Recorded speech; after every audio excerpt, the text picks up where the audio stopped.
रक्त कैंसर को आयुर्वेद किस तरीके से देख रहा है? सबसे खतरनाक सिचुएशन लुकेमिया की होती है।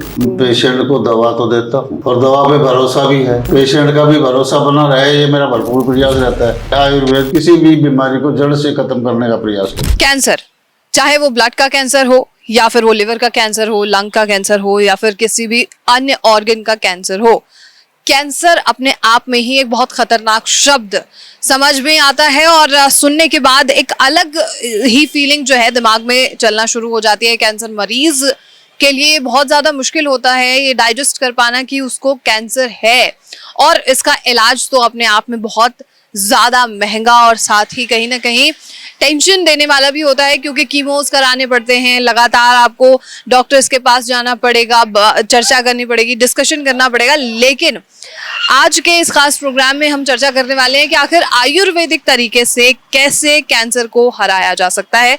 इसके लिए अभी हम मौजूद हैं आरआर आयुर्वेदिक हॉस्पिटल में और मेरे साथ जुड़ेंगे आयुर्वेदाचार्य रमेश कुमार जी, जिनसे हम चर्चा करेंगे और कि आखिर किस तरीके से आयुर्वेदिक तरीके से कैंसर को हराया जा सकता है। तो जैसे हम बात करने वाले हैं लुकीमिया या यूं कहें कि ब्लड कैंसर के बारे में, तो इसी प्रोग्राम में हम रिपोर्ट्स को भी शामिल करने वाले हैं। कुछ ऐसे पेशेंट्स जो यहाँ से यानी कि आरआर आयुर्वेदिक हॉस्पिटल से इलाज लेकर जा चुके हैं या इलाज ले रहे हैं, उन पेशेंट्स की रिपोर्ट हमारे पास होने वाली है और उस पर भी हम खास चर्चा करेंगे। लेकिन आखिर जानेंगे कि रक्त कैंसर या यूं कहें कि ब्लड कैंसर को क्या आयुर्वेद हरा सकता है, ठीक कर सकता है? इज इट क्योरेबल और नॉट? इज इट डेंजरस और नॉट? We will know about that.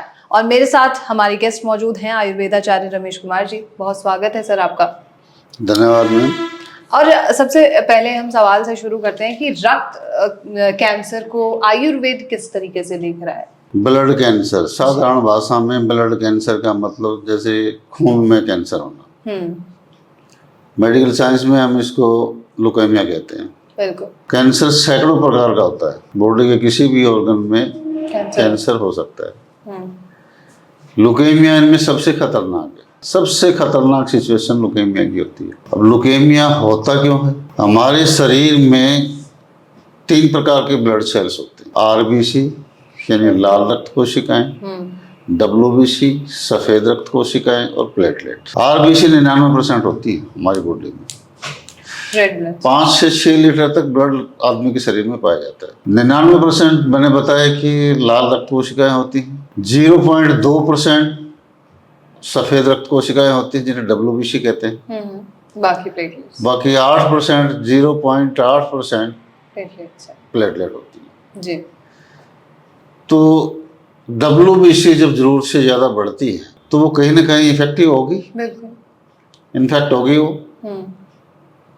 और वो जरूरत से ज़्यादा बढ़ती हैं, वो पूर्ण रूप से विकसित नहीं हुई होती, तब हमें लुकेमिया के चांस बन जाते हैं। ब्लड कैंसर हो जाता है। वो कहीं भी जब इन्फेक्ट हुई डब्ल्यूबीसी, तो जब रक्त का संचार होता है तो पूरे ब्लड में फैल जाती है। प्लेटलेट को भी वो प्रभावित करती है। और डब्ल्यूबीसी हमारी बॉडी को मेंटेन रखने में बहुत बड़ा योगदान है। एनर्जी मेंटेन रखने में एनर्जी मिलती है, इम्यूनिटी ठीक रखती है, यानी कि आयुर्वेद में कहूँ तो वात पित्त कफ को बैलेंस रखती है। और वही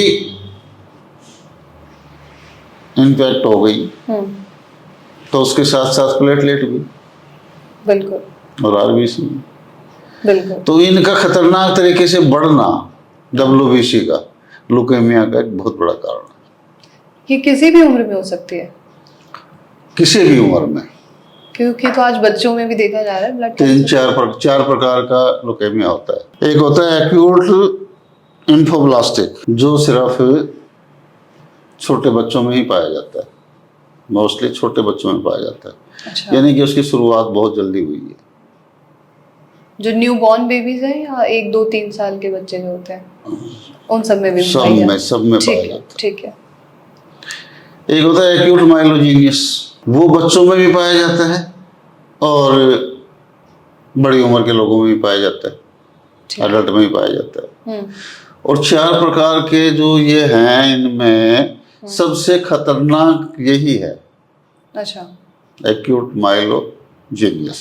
ठीक है, क्योंकि किसी भी उम्र में हो सकता है। हाँ बड़े और छोटे दोनों। हाँ।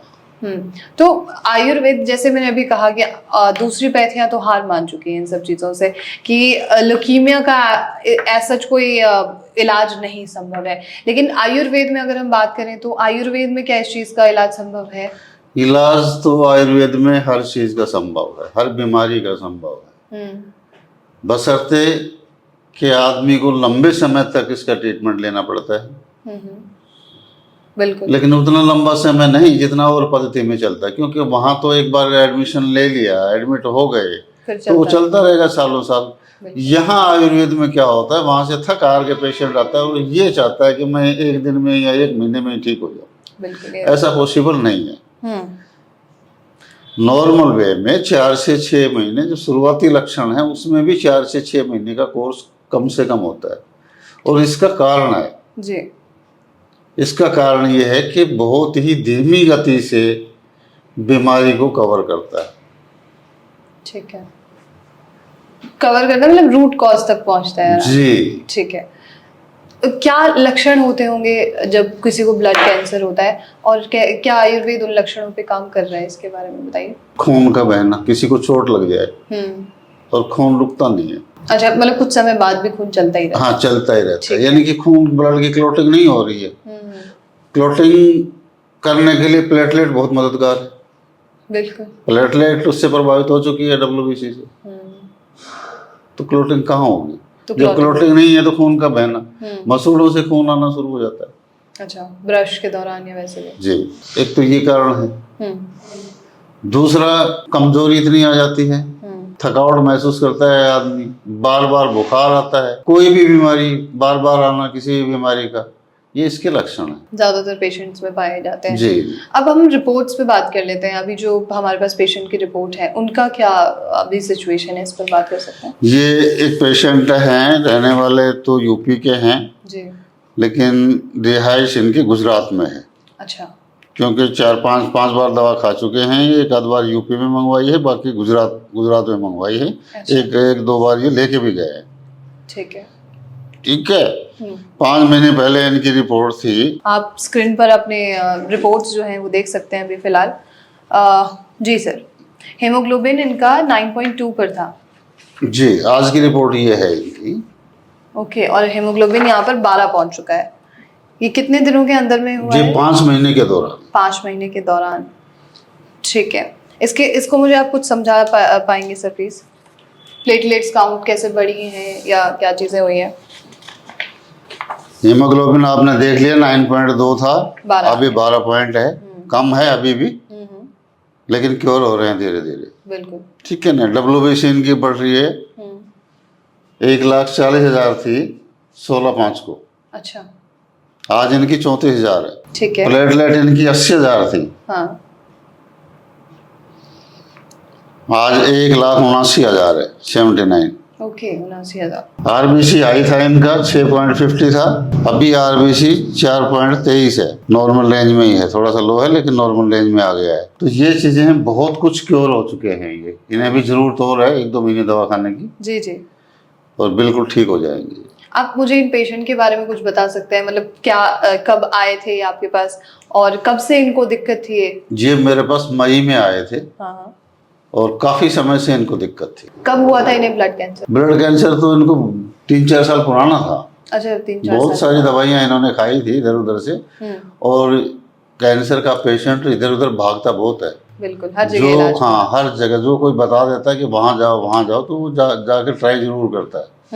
गौमूत्र का भी इन्होंने सेवन किया, तो मैंने गौमूत्र इनको बंद करवाया कि गौमूत्र का सेवन आपने ऐसे नहीं करना है। अच्छा। और इन्होंने दवाइयों पे भरोसा रखा और दिनचर्या इनकी सही चल रही है, दवाइयाँ सही चल रही हैं और ये ठीक होने के कगार पे है। ठीक है। मतलब कैंसर के पेशेंट को तो आप बताते हैं कि क्या चीजों का ध्यान रखना चाहिए, लेकिन एक ब्लड कैंसर के पेशेंट को क्या ध्यान रखना चाहिए, इस पर आप बताएंगे? अगर स्वस्थ आदमी भी है उसको भी ये मेरा लाइफस्टाइल जो मैं बार बार वीडियो में बता रहा हूँ ये करने की जरूरत है। पेशेंट को दवा तो देता हूँ और दवा पे भरोसा भी है, पेशेंट का भी भरोसा बना रहे, ये मेरा भरपूर प्रयास रहता है। बिल्कुल। ठीक है। इसके अलावा मैं विशेष तौर पे फोकस कर रहा हूँ कि कम से कमाने वाली जनरेशन सेफ रहे, इसीलिए मैं बार बार जीवन शैली में बदलाव करे। और क्यों करे, आदमी को क्यों करना चाहिए?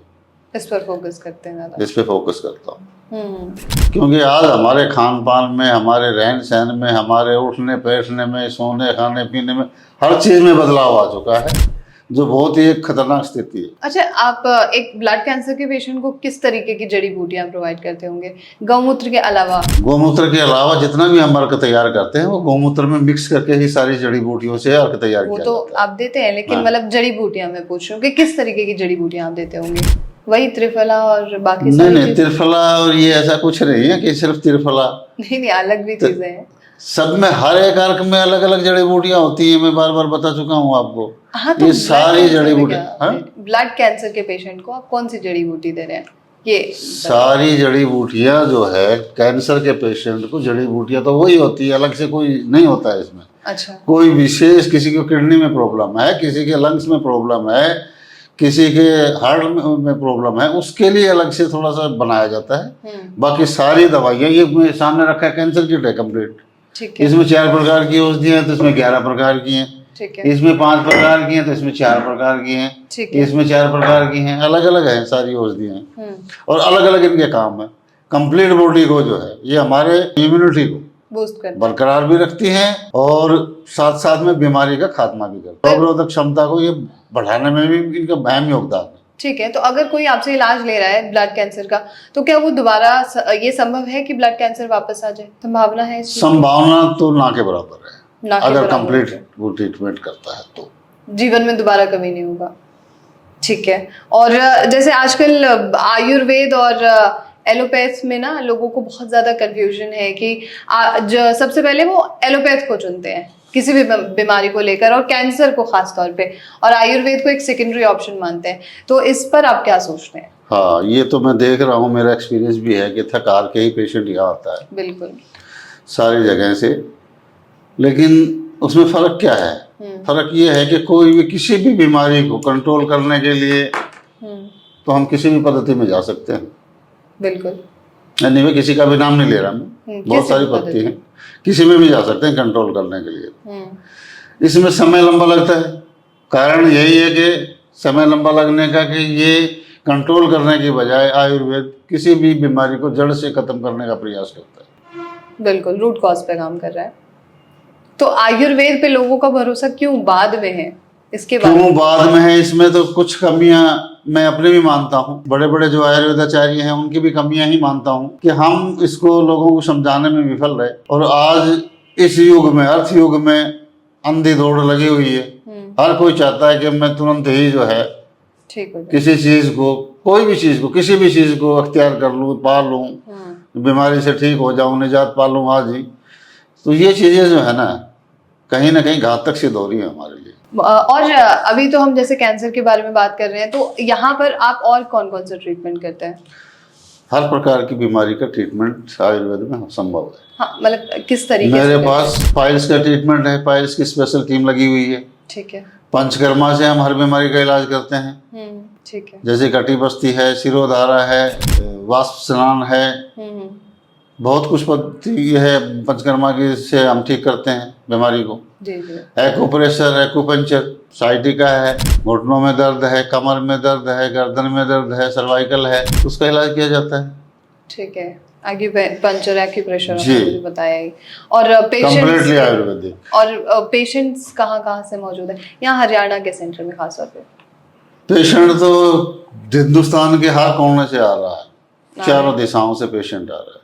ठीक है। यहाँ पर कुछ आपने एडमिट वगैरह का भी प्रोसेस किया? एडमिट का कोई सिस्टम नहीं है, एडमिट नहीं करते कैंसर पेशेंट को, अपने घर में ही ट्रीटमेंट लिया जा सकता है, घर में ही पेशेंट की देखभाल हो सकती है। बस उनकी जो नहीं आ सकता उनको रिपोर्ट की बेस पे दवा प्रोवाइड करवाते हैं, एडमिट नहीं किया जाता। दूर दराज से आने वाले 1 आध दिन रुक सकते हैं, 1 दिन 2 दिन रुके, रुकने की सारी चीजें हैं, सब व्यवस्थाएं हैं हमारे पास। और अफोर्डेबल है आपका इलाज? इस पर अगर आप बताएं तो। अफोर्डेबल, इससे सस्ता तो कुछ नहीं होगा। आज मेरे देख रहे हो छोटा सा क्लिनिक है, अगर मेरे पास भी ऐसा ही लूट खसोट होता तो हजारों की लाइन लगी होती। उस चीज़ को फोकस नहीं कर रहा हूँ मैं, तो ये फोकस कर रहा हूँ कि मेरे पास एक भी पेशेंट आया तो उस पेशेंट की रिकवरी ठीक से हो, दोबारा लंबे समय से। हाँ, लंबे समय से मेरा यही प्रयास है। ना यहाँ कोई गारंटी है किसी चीज़ की। और सारे ही पेशेंट मेरे से, मैं भी नहीं कहता कि सारे पेशेंट मेरे से ठीक हो जाते हैं, कुछ गलतियाँ उसमें पेशेंट भी करता है, हो सकता है मेरी भी गलती हो, लेकिन मैं गलतियाँ करता नहीं हूँ, मुझे भरोसा है। फिर भी हो सकता है, मान लेता हूँ। बिल्कुल ठीक लेकिन है। सारे पेशेंट तो मेरे से भी ठीक नहीं हो रहे, पता नहीं क्यों नहीं हो रहे, वो कर नहीं पा रहे अपने से, या कुछ पेशेंट ऐसे हैं जो महीने 2 महीने ठीक महसूस करते हैं, छोड़ देते हैं आगे मेडिसिन लेना, वो दोबारा फिर दिक्कत में आ जाते हैं, तो कोर्स पूरा नहीं कर पाते। किसी के पास मनी प्रॉब्लम होता है, नेक्स्ट टाइम नहीं ले पाता दवा, फिर वो अरेंज करके आता है, तो फिर मैं उससे कुछ रिबेट भी देता हूँ कि भाई ऐसा मत करो। ठीक है, मतलब अफोर्डेबिलिटी है यहाँ। हाँ, ठीक है, बहुत शुक्रिया सर आपका, धन्यवाद। तो ये है पूरी जानकारी। और ब्लड कैंसर के पेशेंट्स जो हैं आज भारत की अगर हम बात कर लेते हैं तो दूसरा सबसे बड़ा कारण है, और यूं कहें कि दूसरा सबसे बड़ा ऐसा कैंसर का टाइप है जो आज भारत में सबसे ज़्यादा पाया जा रहा है। लेकिन बचना बहुत ज़रूरी है, सावधान रहना बहुत ज़रूरी है, लाइफस्टाइल में चेंजेस करना बहुत ज़रूरी है। नेशनल खबर पे हमने रमेश जी के और भी कई सारे साक्षात्कार किए हैं जिनमें लाइफस्टाइल से जुड़ी हुई बातें कही गई हैं, क्या चेंजेस करने हैं, क्या चेंजेस नहीं करने हैं, वो सारी बातों पर हमने चर्चा की हुई है। तो आप वो भी वीडियोस जो हैं जाकर देख सकते हैं, या हम आपको डिस्क्रिप्शन में ही लिंक दे रहे हैं, वहां पर आप जाकर देखिए कि आपको अपने लाइफस्टाइल में क्या सुधार करना बहुत जरूरी है। और ऐसी तमाम खबरों के लिए नेशनल खबर के साथ बने रहिए।